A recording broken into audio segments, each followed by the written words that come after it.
main event of the evening, the release of the anthology. For that, I would like to request Mr. Gopinath, Ambassador at Launch, to officially receive a copy of the anthology from Mr. Viswa Sadasivan, nominating Member of Parliament.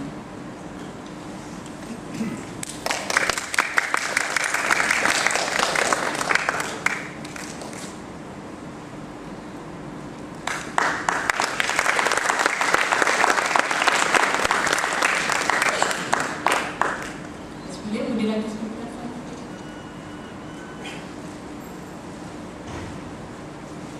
നമസ്കാരം. ആദ്യം തന്നെ എല്ലാവരോടും എൻ്റെ മാപ്പ്. സാഷ്ടാംഗം നമസ്കരിച്ച് മാപ്പ് പറയണം. എന്താണെന്ന് വെച്ചാൽ എൻ്റെ സാധാരണ ഞാൻ ഈ 1 മണിക്കൂർ വൈകിട്ട് വരാറില്ല. ഞാൻ കേരള രാഷ്ട്രീയനല്ല, ഞാൻ സിംഗപ്പൂർ രാഷ്ട്രീയനല്ല, ഇവിടെ ജനിച്ചതാണ്.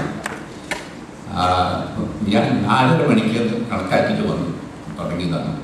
പിന്നെ ഒരു 3:45 മിസ്റ്റർ ബാസിയുടെ ഒരു കോളം ഉണ്ടായിരുന്നു. അത് കഴിഞ്ഞ് ജയകുമാറിൻ്റെ ഒരു കോളം ഉണ്ടായിരുന്നു. അപ്പോഴാണ് ഞാൻ തെറ്റ് പറ്റിയിട്ടുണ്ടെന്ന് എനിക്ക് മനസ്സിലായി.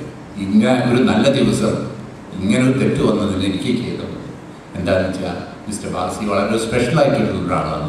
അദ്ദേഹം വിളിച്ചാൽ ഞാൻ എപ്പോഴും വരുന്നതാണ്. മിസ്റ്റർ സുധീരൻ പറഞ്ഞു 30 കൊല്ലമായിട്ട് മിസ്റ്റർ ബാസിയെ അറിയാം. ഞാൻ പറയുന്നു ഞാൻ 50-ലധികം വർഷം മിസ്റ്റർ ബാസിയെ അറിയാം. അദ്ദേഹം ആദ്യം നാട്ടിൽ നിന്ന് വന്നത് അദ്ദേഹവും ഒരു group of graduates, mister Gopalakrishna Pillai അതിൽ പെട്ടതാണ്. അവരൊക്കെ കൂടെ ടീച്ചേഴ്സ് ട്രെയിനിങ്ങിന് പോയതും അത് കഴിഞ്ഞിട്ട് മിസ്റ്റർ ബാസി സമുദായ നേതാവായ മിസ്റ്റർ സോദരൻ്റെ മൂത്ത മകളെ കല്യാണം കഴിച്ചതും ഇതൊക്കെ എൻ്റെ സോദരൻ്റെ 2ാമത്തെ മകളെ എൻ്റെ ജ്യേഷ്ഠത്തിയുടെ സുജാത എൻ്റെ ജ്യേഷ്ഠത്തിയുടെ കൂടെ പഠിച്ചതാണ്. എനിക്ക് അവരെയായിട്ടാണ് ആ കുടുംബം തന്നെ. എനിക്ക് അടുത്ത പരിചയം എന്ന് പറഞ്ഞാൽ അടുത്ത ഇൻവോൾവ്മെൻറ്റ് അതുണ്ടായിട്ടില്ല. അകലെ നിന്നിട്ട് അദ്ദേഹത്തിൻ്റെ ഓരോ കവിത എഴുതുന്നു, ഓരോ പുസ്തകങ്ങൾ എഴുതുന്നു, അതിനെ പറ്റിയിട്ട് എനിക്ക് അറിവ് കിട്ടാറുണ്ട്. എൻ്റെ സിംഗപ്പൂരിൽ പല ചെറുകഥ എഴുത്തുകാരും ലേഖനം എഴുത്തുകാരും കവികളും ഉണ്ടായിട്ടുണ്ട്. എൻ്റെ അച്ഛൻ പറയാറുണ്ട് ഭാഷാപ്രാപ്തിയുള്ള 2 പേരാണ്. ഒന്ന് മിസ്റ്റർ MK മേനോൻ നോവൽ എഴുതണം, 2ാമത് മിസ്റ്റർ mkbhasi കവിത എഴുതണം. ഇവർ 2 ചെറുപ്പക്കാരാണ് ശരിക്കും മലയാളത്തിൻ്റെ പുതിയ ജീവിതം സിംഗപ്പൂർ കൊടുത്തിട്ടുള്ള ആൾക്കാർ. mkbhasiയുടെ കവിതകളെ പറ്റി പറയാനുള്ള അർഹത എനിക്കില്ല, അതിൻ്റെ അറിവില്ല. ലജ്ജപൂർവ്വം ഞാൻ നിങ്ങളെ അറിയിച്ചു കൊടുക്കുന്നു. എനിക്കതിനെപ്പറ്റി പറയാൻ അറിയില്ല. അത് തീപ്പൊരി പ്രസംഗം നമ്മുടെ ഡോക്ടർ സുകുമാരൻ്റെ നിങ്ങൾ കേട്ടു, മിസ്റ്റർ സുധീരിൻ്റെ കേട്ടു, ഉല്ലാസിൻ്റെ ഹാസ്യമായിട്ടുള്ള പ്രസംഗം കേട്ടു. അദ്ദേഹം എന്നോട് ഇപ്പോൾ വട കണക്കെന്ന് പറയും. അതിനു മുമ്പ് ഞാൻ നിർത്താം. പക്ഷേ എനിക്ക് കവിതയെ പറ്റി 2 വാക്ക് പറയണം. എന്താണെന്ന് വെച്ചാൽ ഇംഗ്ലീഷ് കവിതയും ഞാനുമായിട്ട് കുറച്ചൊരു ബന്ധമുണ്ട്. ഞാൻ പല ട്രാൻസ്ലേഷൻസും വായിച്ചിട്ടുണ്ട്. കവിതയോട് സ്വതുവേ ഇത് എൻ്റെ മാതാപിതാക്കൾ എന്നിൽ സൃഷ്ടിച്ചതാണ്. കുട്ടിക്കാലത്ത് ഈ യുദ്ധകാലത്ത് ഞാൻ നാട്ടിലായിരുന്നു. അപ്പോൾ അവിടെ എന്താ ഇലക്ട്രിസിറ്റി ഇല്ല, ഫാനില്ല, ഒന്നുമില്ല.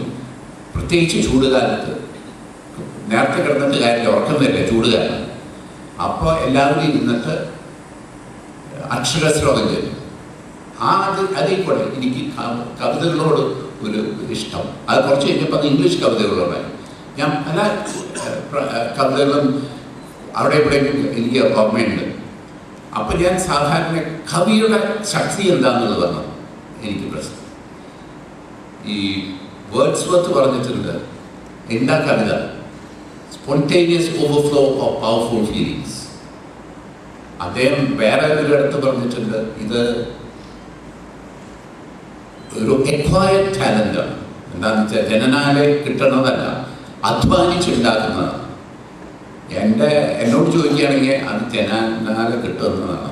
എല്ലാവർക്കും ഞാൻ എത്ര അധ്വാനിച്ചാലും എനിക്കാണ് മിസ്റ്റർ ബാസി എഴുതണ മാതിരി എഴുതാൻ പറ്റുമെന്ന് എനിക്ക് തോന്നിയില്ല. അതൊരു വരപ്രസാദം എന്ന് പറഞ്ഞ ഒരു അതിന് ഒരു പ്രത്യേകത.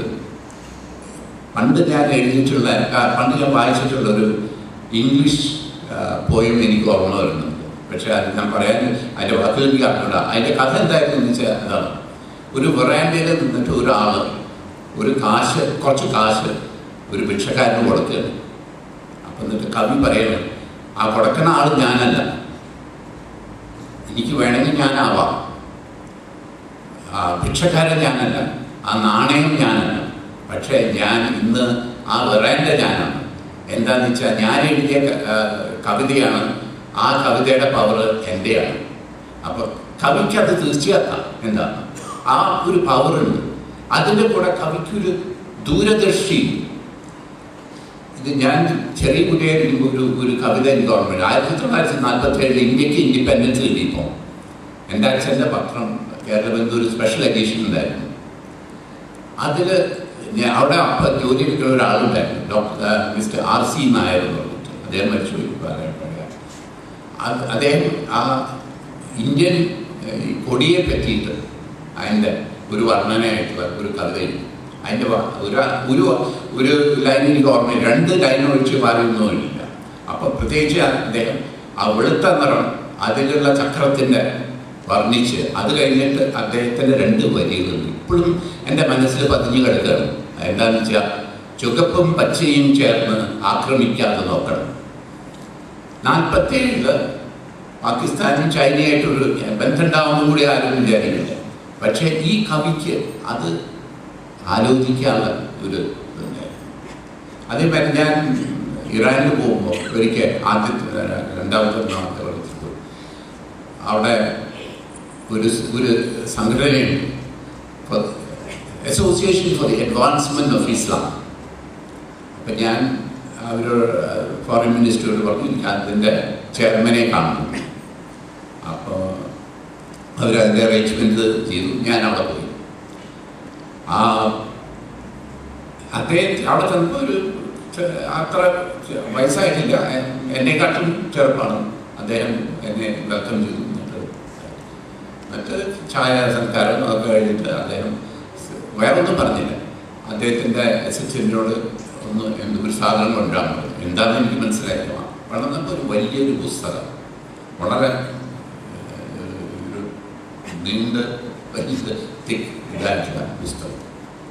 എന്നിട്ട് പറഞ്ഞു, എന്തായാലും നിങ്ങൾക്ക് കവിതയോട്, പേർഷ്യൻ കവിതയോട് കുറച്ച് ഇഷ്ടം എന്തെന്ന് ഞാൻ കേട്ടു. അപ്പോൾ ഇതൊരു കവിതയുടെ ഒരു പുസ്തകമാണ്.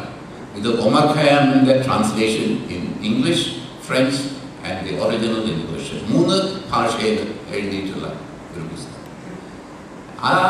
ആ ഒരു ജെസ്റ്റർ ഞാനൊരു കാലത്തും മറന്നില്ല.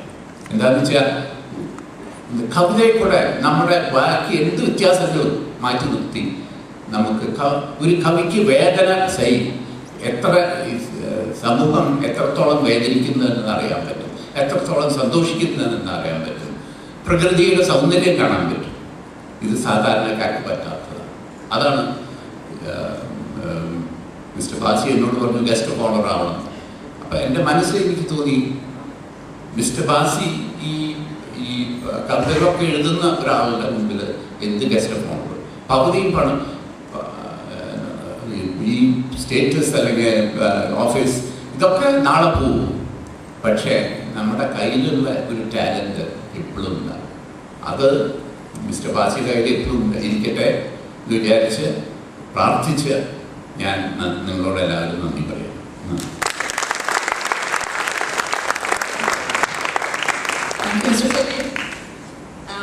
Mr. Viswa will say a few words to mark the occasion now.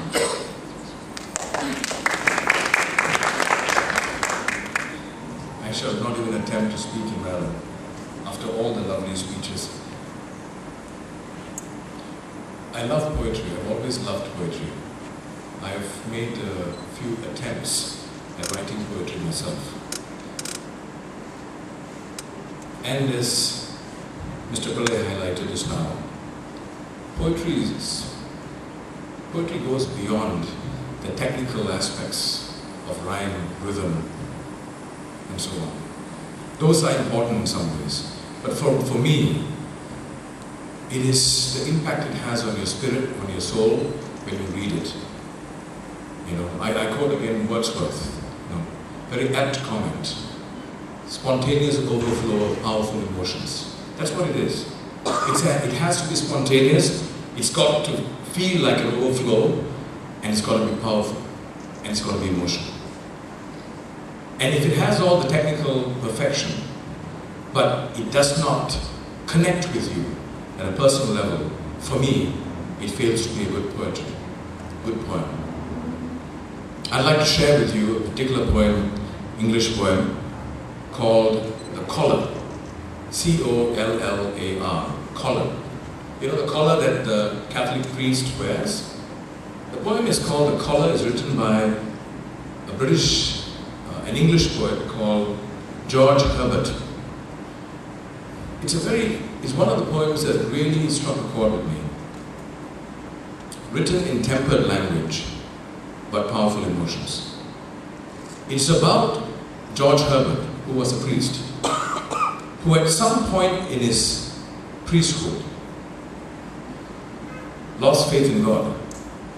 The ultimate crisis that a priest could go through. But because of his honesty, he could not wear the collar anymore.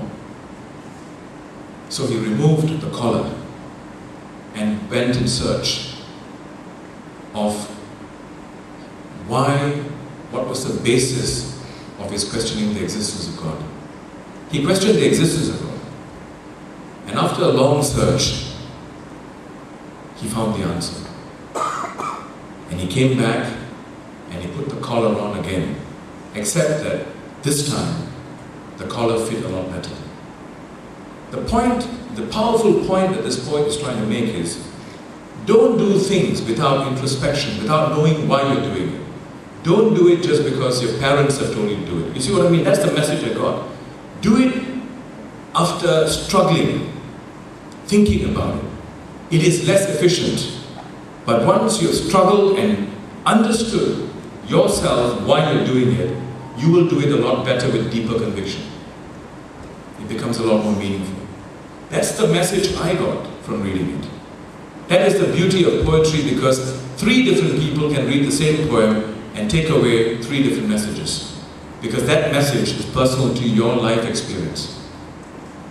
From what I've gathered just now, some of the recitals which were wonderful, Jawahari, Mr. Radhakrishnan, even though my command of the Malayalam language is not strong enough, I could understand the emotions that were being transmitted through your words, through the way you sang it, plus the wonderful speeches made by the 3 gentlemen.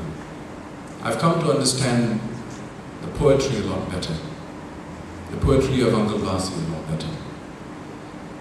I'm proud to say that I first met Uncle Bhasi when I was 5 years old. Which means that I too have come to know Uncle Bhasi for almost 50 years. And it was, the first time I met him was when he was president of the Narada Mission, the Flag Day. Remember Uncle Bhasi? Flag Day was a big event and all of us were highly excited carrying the flags, carrying the tins and walking around. And he was the big man, the president of the Narada Mission, And one thing struck me about him, because I was a precocious, naughty boy. I went there and I was teasing him, as I tease everybody else, as Uncle Ravi would know. But this man did not display any emotions. There's one thing that is consistent about Uncle Bhasi from then until now. He's got this wide a range of emotions that he displays. I've often wondered whether this man has any feelings. I'm being very honest on it, because he doesn't display it. You can jump in front of him, you can stand over his head and do a spin, he will still have the same expression and look at you. Right? And I really, you can't read this man. You don't know what is going on in his head. Okay, I'm sorry Uncle, I'm saying all this, there's a point. I've come to the conclusion that it is such people who write the most incredible poems, because the poetry is the outlet of the pent-up emotions, isn't it? And actually when you look at it, many of the great poets are similar characters, with the exception of someone like Alexander Pope, who was exceptionally short, who felt compelled to punch above his weight. But otherwise, most poets, great poets, had that balanced personality and a limited range of physical expression of emotions, which allows them to channel those pent-up emotions spontaneously and with tremendous power in their words. And that, I think, defines Uncle Basi.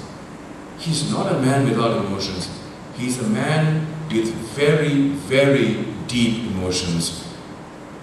And Ulas said he didn't find any love poetry. Affection undairunnu പക്ഷേ പ്രേമമില്ലായിരുന്നു. I can tell you this man, I'm sure, has very powerful capacity for premam as well. In the next anthology, my one request is this: language should never be a barrier. Whether we like it or not, language, the Malayalam language, will be a struggle for all of us to continue with the traditional Malayalam language. My generation, I am considered reasonably good in Malayalam, which is pathetic. No, but this is a reality. The fact that I can understand the speeches, even though I can't read Malayalam, I am considered in the, say, 80th percentile of my generation. Because the vast majority of them can't even understand Malayalam. And worse, a whole lot of them are proud to say, I don't understand Malayalam, which I think is pathetic.